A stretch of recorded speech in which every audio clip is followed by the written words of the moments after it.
the Sparta Hacks Hackathon, and we're hacking with Daniel Rings and Michael Donner. Have I got your names right? Yeah. Yeah. How you guys doing? Good. And you're both students at where? I'm at the University of Michigan. And I'm at the Illinois State University. Okay, hold your microphone a little higher. I'm at. It's good now. Illinois State University is a good school. And you guys have a really cool hack here, and I want to point out all the hardware that you've involved in this. You got a couple of laptops here. One's a PC, one's a Mac. You've got an iPhone. You've got this Amazon Echo, and you've got some paper and some stuff that you can't see that's in the cloud. Tell me about the app.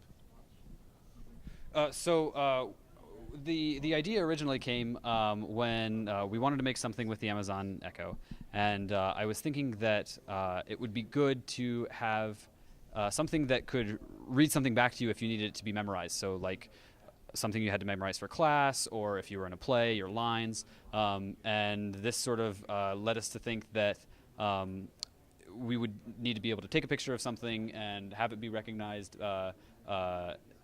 as the text is, and then have Echo read it back to us. Okay. What's a practical application of this? You can take text with you anywhere you want. You don't need to hold it in your hand. You're able to just ask it, Alexa, hey, read this back to me. You can Maybe while driving, if you don't have while driving. an audiobook.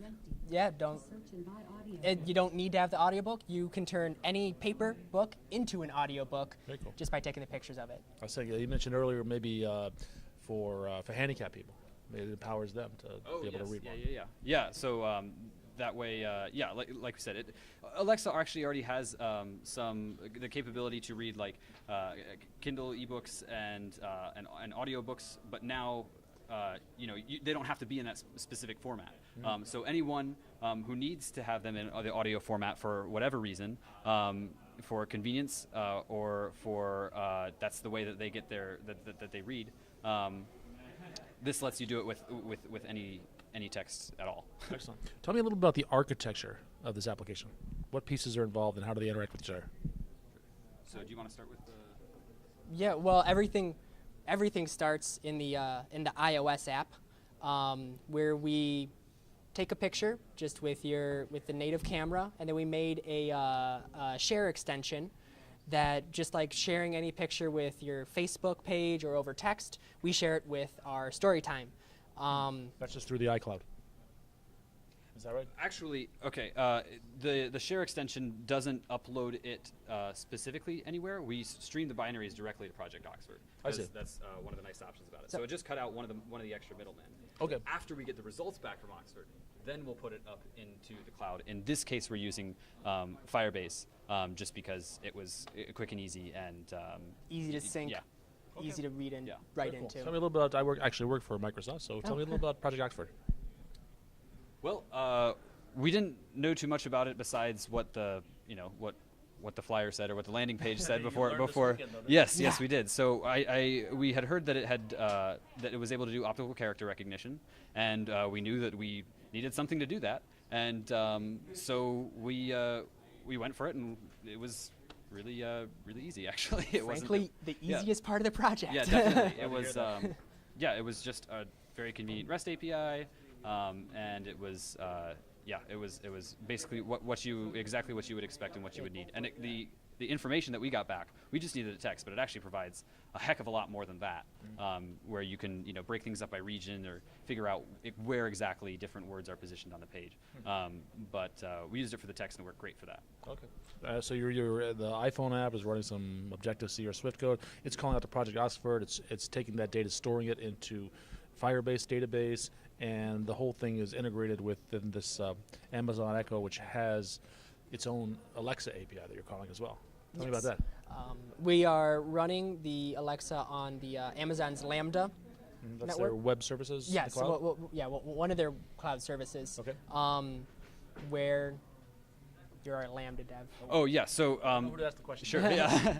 So you can make a Lambda function in AWS, and basically it lets you have many web services that you can make with Node.js or Java or Python. So we use the JavaScript, and from there, that's how we make our more HTTP requests to the Firebase database, and that's how we get the info from it. And then from there, you can tell Alexa what to do with it. And so we had to read it out. I find the integration of all these technologies really fascinating, but I'd really like to see a demo. Is that possible? Absolutely. Yeah. Let's do it now. All right, so what we start out with is we have an iOS application, and we'll just kick it off here, and we'll have this debugging so that you can see the data getting transferred back and forth to the various API calls that we do.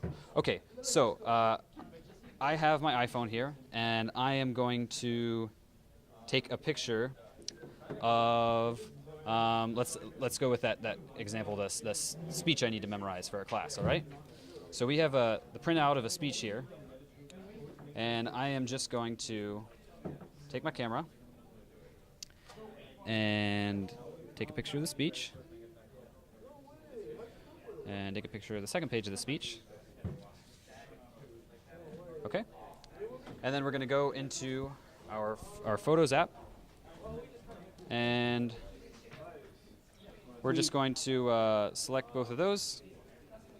And we have a nice little extension here that lets you upload them just like you would to Facebook or send them as part of a text message or something like that.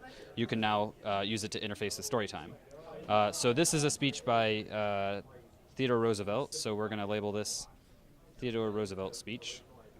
And what he's doing there is he's putting in the title of the book or speech.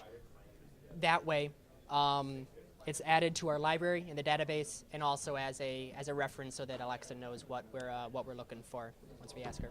All right, and now if you look closely, you can see all the raw data flying by. This is the raw data from both of these images, and it is it's going to the Microsoft's Project Oxford API, which is their does various AI things. One of the things it does is optical character recognition. So we send the raw data up to Microsoft Oxford, and we get back the OCR results, and they'll be coming in a second.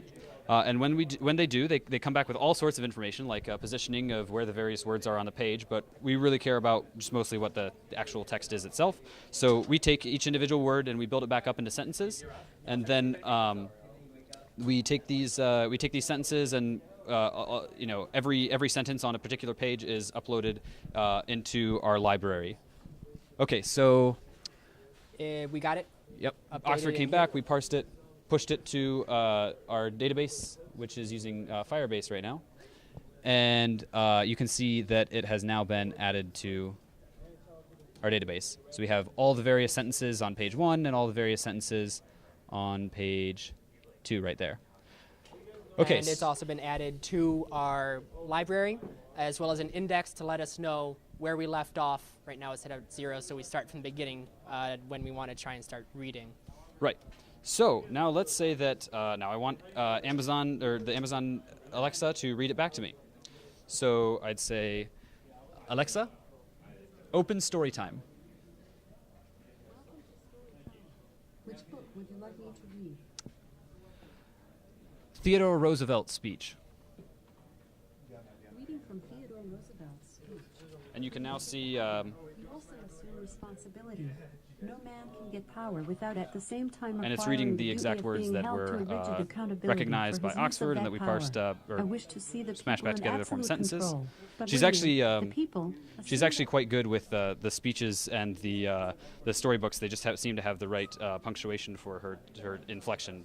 So this will read both pages of the speech. It takes a long time, so we'll just say, Alexa, cancel. But she'll go ahead and read the whole speech. Now let's say that we were wanting to do that story time scenario, the bedtime story. So let's say, hey Alexa, open story time. would you like me to read? Just the first page of Winnie the Pooh. Here is Edward Bear, coming downstairs now. Bump, bump, All right. bump. And now On she's the reading opposite from side, the first page of behind Winnie the Pooh. Christopher Robin. It is, as far as he knows, the only way of coming downstairs. Now we only asked her for the Sometimes first he page, feels so that she there really she is should another stop way. as soon as she gets to the end of this Stop bumping page. for a moment and think of it. And then he feels that perhaps there isn't. Anyhow, here he is at the bottom and ready to be introduced to you. Winnie the Pooh. When I first heard his name, I said, just as you are going to say, but I thought he was a boy. So did I, said Christopher Robin. Then you can't call him Winnie? I don't. Okay, so that's the end of the first page. Now, if we want to pick up back to where we were, we can say, Alexa, open story time. Welcome to Story Time. Which book would you like me to read? Just the next page of Winnie the Pooh. But you said he's Winnie the Pooh. So now she goes to the second page of Winnie the Pooh, Yes. and she continues it from there. Again, we just asked for one page, so we could ask for the rest of it. But something else I wanted to show was if we cancel this, Alexa, cancel. So now she thinks that we're ready to read the third page. That's where we left off. So that's where she would go back. Except, let's say that I've moved to a different kid that wants to hear the story. So we can say, Alexa, open story time. Oh, Alexa, open story time. All right then. Alexa, open story time. There we go. Welcome to Story Time. Which book would you like me to read? Read Winnie the Pooh from the beginning.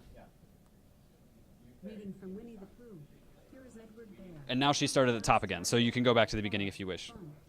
Alexa, On the back of his cancel. Cancel. Okay, so yeah, that's basically our app. Anything, yeah, end to end, anything in text, you can get it read back to you. So if you're really enjoying a book or something, maybe you just take a picture of the next 5 pages and then eat dinner. You know, while you continue to have your book read to you. Yeah, we think it's really, really useful. That was a really cool demo. I love how all this hardware works together. I love the way the software gets integrated on the back end, and I love the fact that it's a complete solution. That you've taken all these things together and made it kind of seamless to the user. Yeah, that was one of our, probably the thing we were probably most proud of, is that, you know, if I had an Echo, I could go home tonight and use it. Yeah, you know, when I'm eating dinner or whatever, I could have it read the next part of the book that I'm reading. So yeah, it's very useful. It's very, you know, it's end to end. So I couldn't help it as you guys go to school like 2 states apart. Did you know each other before this? no, we met about like 30 hours ago. Probably about 34 you hours work ago. together- And Well, you guys have been integrated together really well, just as this hardware and software has. Also, are you any plans to continue this project?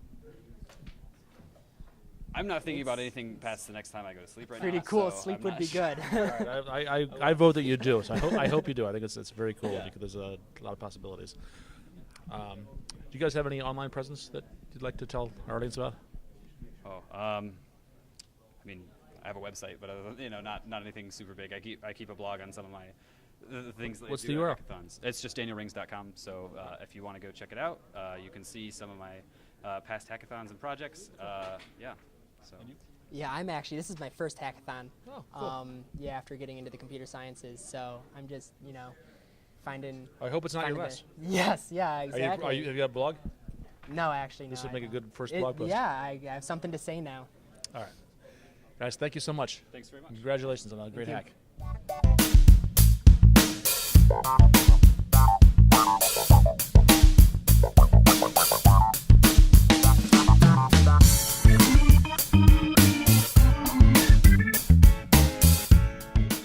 I say technology, you say friends. Technology, Friends, technology, friends, technology, friends. technology, technology. No. Oh, okay.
let's put that in the middle. All and right. I'll do an intro or an outro here. Okay. So let me just go stand near the corner of the table there. That's good. And I'll stand in between you. You take that one actually. I just got reversed. Nope. Just go like that. So you're gonna come out with that channel. Let's do this. And do me a favor, say your name and spell your name so it'll be with the video. Oh, okay. So I'm Daniel Rings, DanielRings, like what the phone does, or Lord of the Rings, or whatever. My email is rings.daniel@gmail.com. And I'm Michael Donner, Michael, D as in dog, Onner. I'm at michael.e.donner1@gmail.com.